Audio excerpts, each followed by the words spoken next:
AI. Now there's a topic that nobody has strong feelings about whatsoever. ChatGPT, DALL-E, Gemini, it's already everywhere. It's summarizing your search results, it's writing your emails, and it's generating pictures of people with 7 fingers on each hand. But here's the thing, AI has tons and tons of use cases, and a lot of them are quiet, under the radar, and frankly pretty boring. But that doesn't mean that they're unimportant. And in fact, it's already being used in the supply chain world right now, cutting down on grunt work, streamlining annoying processes, and making things just a little bit better day by day. So in this video, I'm going to talk about how AI is used in the supply chain and what you can do with this information. And before I forget, my name is Brandon, here on behalf of Fulfillrite, an order fulfillment company that has shipped for thousands of e-commerce and crowdfunding clients.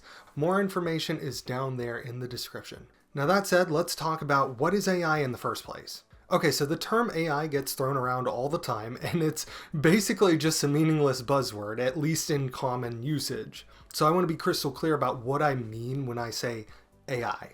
AI, or artificial intelligence, is a broad category of technology that uses computers to solve problems. That is, performing tasks that would require intelligence if it was done by humans, like reasoning, learning, perception, and understanding language. They use different mathematical means like algorithms and decision trees and neural networks to accomplish their goals, and that can get quite complicated. A lot of times when people say AI, they point to tools like ChatGPT, but ChatGPT is just one sort of AI.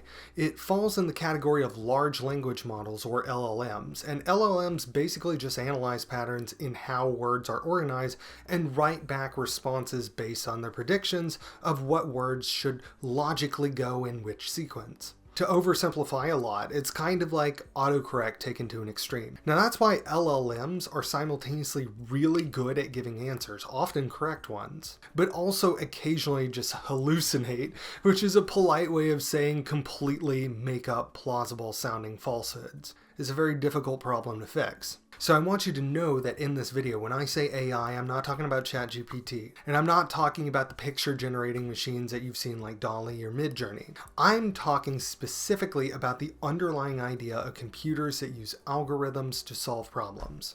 Alright, so with the big buzzword clarified, I want to get back to the original question. How is AI being used in the supply chain? Now for this question, I put out a request for more information, and I heard back from Jeff Lee, who is the Vice President of Global Government Affairs and Public Policy over at Security Scorecard. Before his current role, he was Deputy Cabinet Secretary for the state of California under the administration of Governor Jerry Brown. And he explains it like this. He says, AI is being used to help automate many basic functions for an operation, including the streamlining of forms and input for inventories. Basically, AI helps businesses cut down on human effort by speeding up routine processes, like tracking inventory or organizing data. Now, Gary Warner over at Gelota Hydroroll sees another important use for AI in logistics: predictive occupancy planning.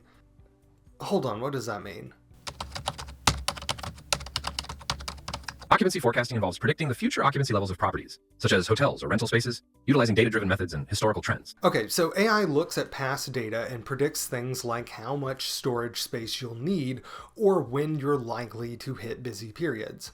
As Gary puts it, AI is being used to predict not only the optimal occupancy planning processes for a given period of time, but also preempting requirements leading up to busy periods. Long story short, AI is already being used to reduce mistakes and waste in a bunch of subtle ways. But there's more coming in the future as well. Jeff Lee sees big potential in 2 areas: keeping an eye on vendors and improving cybersecurity. AI can help with further visibility into the practical areas of weakness for vendors and partners, he says. So think about all the companies that are connected to your business, your suppliers, your subcontractors, even shipping companies. AI can help you spot vulnerabilities like outdated software or weak security protocols before they cause problems. Jeff also points out that a major risk in industries like shipping and port operations is that digital systems tend to be old and easy targets for hackers. Ransomware and other cyber threats along that line are becoming more common. there's a growing need for AI tools that are designed to defend against these attacks as well. And if this sounds like science fiction, I want you to remember that as recently as 2021, a major gas pipeline was shut down by some hackers demanding $5 million in Bitcoin. Gary Warner sees even more potential for AI to streamline internal operations as well. He says we'll see a heavy push on AI across internal processes where warehousing and logistics efficiencies can be improved. And it's not hard to conceive of a system that not only tracks what's in stock, but also figures out what is the best way to store, move, and ship it. But this is all really very technical, so you're probably wondering, what can I do with this information? Now, if you're running a small e-commerce business, you don't need a massive budget to start using AI to your advantage. Jeff Lee suggests focusing on cybersecurity first. He says that operators can work with vendors, subcontractors, and partners to push for higher cybersecurity practices, hygiene, and standards.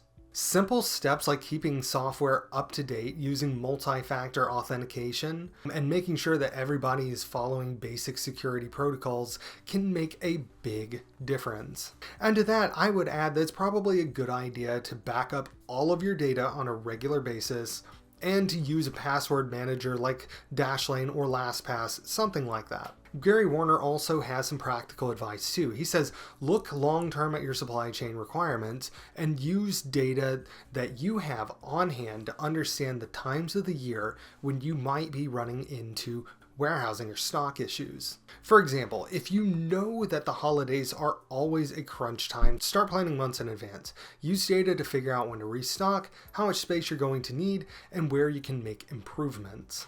So to sum it all up, AI is changing tons of industries in ways both subtle and grand, and supply chain is no exception to that. Right now, AI is being used primarily to find ways to get better at eliminating mistakes, as well as storing and shipping items. But as the industry continues to evolve, we're probably going to see improvements of 1% here and 2% there, which will really add up in 5 or 10 years' time. In the meantime, it might be a good idea for you to consider looking into demand estimation and inventory management tools. Those are going to get better every day, and of course, make sure that you follow good cybersecurity hygiene. The bad guys have AI too. So, if you enjoyed this video, please take a moment to like and subscribe, and don't forget to slap some postage on that bell so that we can express ship new videos to you as soon as they drop. And last but not least, if you have any questions or comments, just go ahead and leave a comment down there below. We'll answer as many of your questions as we can. Thanks for watching.